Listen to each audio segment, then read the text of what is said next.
Colonel اعجاز نے مجھے بتایا ہے کہ راؤ اور موساد کے گٹھ جوڑ نے ہمارے وطن کے لیے جو مشکلات پیدا کر دی ہیں وہ واقعی قابل غور ہیں۔ تم نے اندازہ تو لگا لیا ہوگا کہ ہمارے خلاف ایک باقاعدہ مہم کا آغاز کر دیا گیا ہے۔ ادھر مجاہدین کشمیر پر موساد کی شورشیں بڑھ گئی ہیں اور ہندوستان کے دہشت گردوں کو کشمیریوں کے خلاف مختلف قسم کے ذرائع اسرائیل نے فراہم کیے ہیں۔ اسی طرح اب وہ ہمارے وطن کے لیے بھی سرگرم عمل ہو گئے ہیں۔ بار بار اس سلسلے میں مشاہدات کیے گئے ہیں کہ ہمارے ہاں بدترین دہشت گردی کے مرتکب راؤ اور موساد کے ایجنٹ ہی ثابت ہوئے، لیکن اب کوئی باقاعدہ گروہ اس کام کے لیے ترتیب دیا گیا ہے اور وہ ہمارے وطن میں پہنچنے کے بعد اپنی سرگرمیوں کا آغاز کرنا چاہتا ہے۔ اصل میں اس بار ایک طریقہ کار بدلا گیا ہے اور حقیقتاً وہ میرے معیار کے مطابق ہے۔ وہ کیا؟ راؤ اور موساد کے ان ایجنٹوں کو صرف گرفتار کر کے ان ملکوں سے احتجاج کرنا مقصود نہیں ہے۔ تمہیں اس بات کا اندازہ ہے آفتاب کمال کہ وہ ہر قسم کے احتجاجات مسترد کر دیتے ہیں، کیونکہ ان کے ہاں نہ کوئی سیاسی معیار ہے نہ کوئی انسانی اور سماجی معیار۔ ہزاروں واقعات اس قسم کے ہو چکے ہیں۔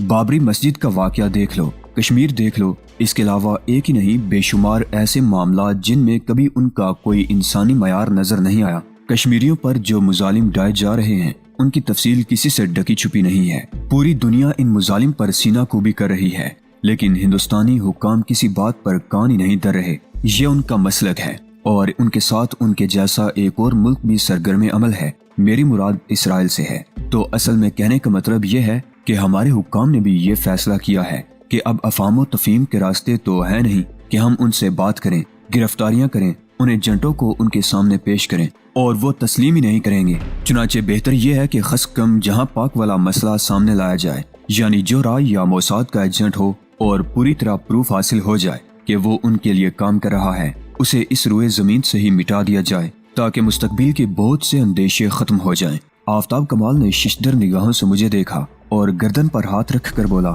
گویا ٹخ ٹخ۔ میں نے مسکرا کر کہا، گڈ، اور ایسا کام آپ تنہا انجام دیں گے چیف؟ مطلب یہ ہے کہ بکروں کو ذبح کرنا تو میرا بھی محبوب مشغلہ ہے۔ دیکھا جائے گا آفتاب کمال، اگر تمہاری ضرورت پیش آئی اس سلسلے میں تو ظاہر ہے تمہارے بغیر تو کوئی کام مشکل ہی ہوگا۔